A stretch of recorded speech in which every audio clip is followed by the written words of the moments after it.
వారం వ్రతకథ. శ్రవణ మాసంలో సోమవారానికి ప్రత్యేకమైన ప్రాముఖ్యత ఉంది. ఈ కథ ద్వారా మనం భోలేనాథుని ఆశీర్వాదం ఎలా పొందవచ్చో తెలుసుకుందాం. ఒకసారి కాంచీపురంలో ఉన్న శంకరి అనే యువతి తన భర్త కోసమై ఆత్మార్పణంతో శ్రావణ సోమవారం వ్రతం చేయడం ప్రారంభించింది.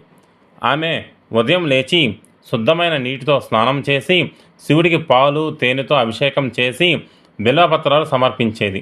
ఆమె ఆరాధనకు మెచ్చిన భోలేనాథుడు ఓ రోజు స్వప్నంలో ప్రత్యక్షమై, నీ భక్తి నాకు నచ్చింది, నీ భర్తకు ఆయురారోగ్యాలు ప్రసాదిస్తాను అన్నాడు. ఆ రోజు నుంచి ఆమె భర్త కోలుకొని కుటుంబానికి ఆనందం చేకూరింది. అప్పటి నుంచి ఆమె ప్రతి సంవత్సరం శ్రావణ సోమవారం వ్రతం చేస్తూ సమాజానికి దాన ధర్మాలు చేస్తూ జీవించింది. ఇది కేవలం పురాణం కాదు, ప్రేమ, విశ్వాసం, భక్తితో శివునికి చేసిన సేవ ఎలా జీవితాన్ని మార్చగలదో చూపే ఉదాహరణ. మీరు కూడా ఈ శ్రావణ సోమవారం వ్రతం చేస్తే శివుడి అనుగ్రహం మీ జీవితాన్ని పూజాస్థలంగా మార్చుతుంది. ఓం నమః శివాయ.